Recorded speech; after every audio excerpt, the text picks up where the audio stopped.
반갑습니다. 여러분의 인생교육 조력자 비비런덕입니다. 계속해서 하반기 자기소개서를 끊임없이 달려보는 시간 가져보도록 하겠습니다. 자, 유한님께서 NS 홈쇼핑 인사직무에 지원을 하셨습니다. 자, 지원자에게 가장 잘 맞는 적성은 무엇이며 그렇게 생각하는 이유를 기술해달라. 적성이라는 게 일반 생활에서 느꼈던 적성 아무거나 적으면 되는 건지 아니면 직무 내에서의 적성인지 잘 모르겠다. 이 부분이 헷갈린다고 말씀을 해주셨고요. 또 최대 1000자라고도 되어 있는데 7,800자 정도로 채우면 적당한가? 뭐 들어가기 전에 미리 이게 7,800자 정도면 적당한가? 라는 고민은 추후에 다 써놓고 나서 불필요한 문장들을 좀 제거하시면서 계산해 보시면 될 것 같습니다. 자, 그리고 문항 자체가 풀어낼 것들이 좀 많이 있을 것 같아요. 자, 일단은 이 NS 홈쇼핑에서 되게 고민을 많이 했구나라는 생각이 듭니다. 적성 때문에 그렇죠. 적성을 네이버 사전에 한번 찾아봤어요. 어떤 일에 알맞은 성질이나 적응 능력, 소질이나 성격 이렇게 나와 있습니다.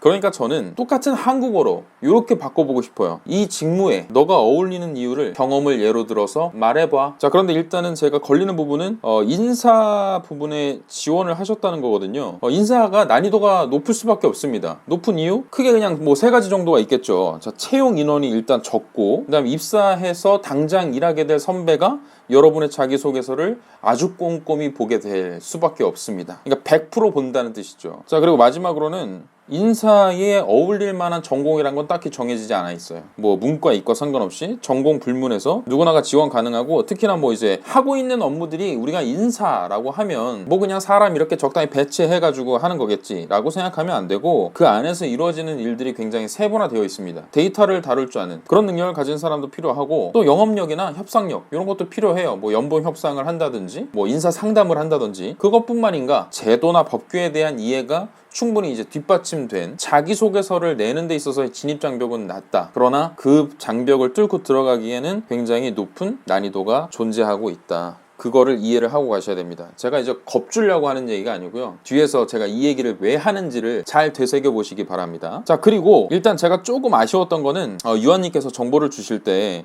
그런 부분은 좀 안 쓰셨어요. 그러니까 인사를 지원하긴 하는데 인사 안에서도 관심이 있는 부문이 있을 겁니다. 크게 2가지로 나눠볼 수 있습니다. 제가 앞에서도 뭐 살짝 언급은 했습니다만 인사 제도나 평가를 다루는 HRM 분야가 있고요. 매니지먼트 분야가 있고, 교육을 담당하는 HRD 분야가 있습니다. 사실 이 부분에서 어떤 부문을 보시고 인사에 지원을 하셨는가를 제가 좀 알 수 없어서 조금은 아쉬웠지만, 어쨌든 뭐 공통 분모는 존재를 하는 거니까 그 부분을 좀 중점적으로 말씀을 드려볼게요. 왜 이렇게 디테일하게 분석하고 가야 되는가? 인사는 난이도가 굉장히 높을 수밖에 없기 때문에 최대한 날카롭게 쓰셔야 됩니다. 날카롭게 쓰셔야 돼요. 정말 엣지 있게 쓰셔야 됩니다. 제가 여기서 말씀드리는 엣지 안에는 자기가 지원하고자 하는 분야에 대한 확고한 믿음이나 확고한 신념 같은 게 있어야 된다는 뜻이기도 하거니와, 제가 여기서 말씀드린 게 2번째에 자기에게 잘 맞는 적성은 무엇이며 결국 중요한 건 그렇게 생각하는 이유가 무엇인지를 기술해달라. 자, 뒷문장이 핵심이에요.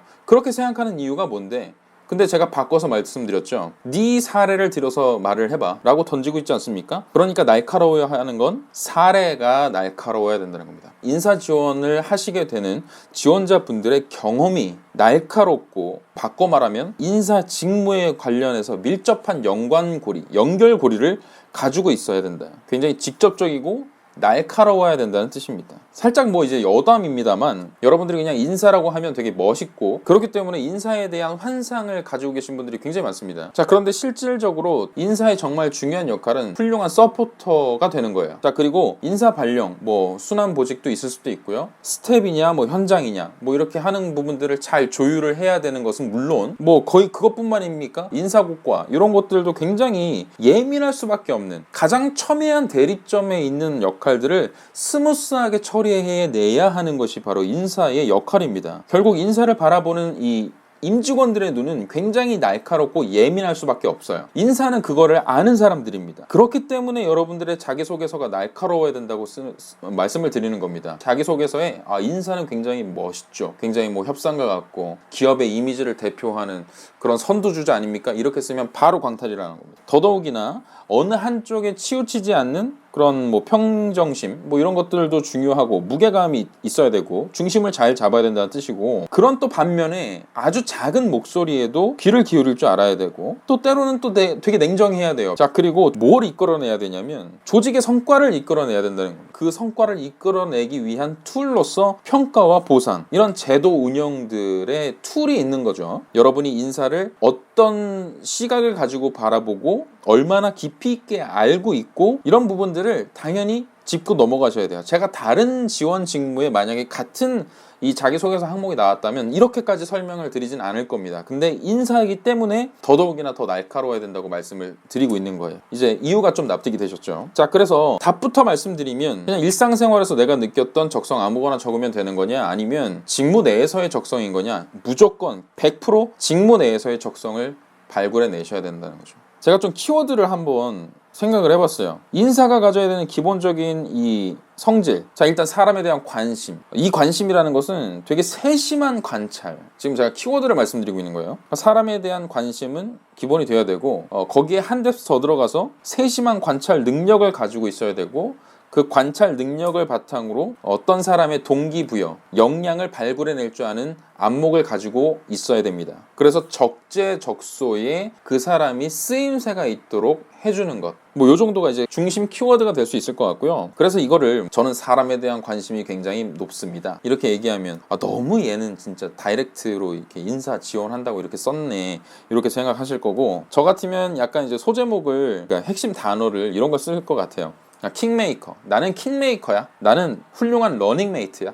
이런 방향을 한번 잡고 가시는 것도 나쁘지 않을 것 같습니다. 제 경험을 한번 말씀을 드릴게요. 아마 이런 유사한 경험들 잘 찾아보시면 있을 겁니다. 자, 나는 대학교 시절 학과의 부회장이었다. 부회장의 역할 중에 중요한 역할이 부회장이 되고 나서 보이는 것들이 있더라. 일단 이 회장, 그러니까 리더가 올바른 의사결정을 하도록 옆에서 끊임없이 독려하고, 독려만 하는 것이냐? 독려만 하면 십상시죠.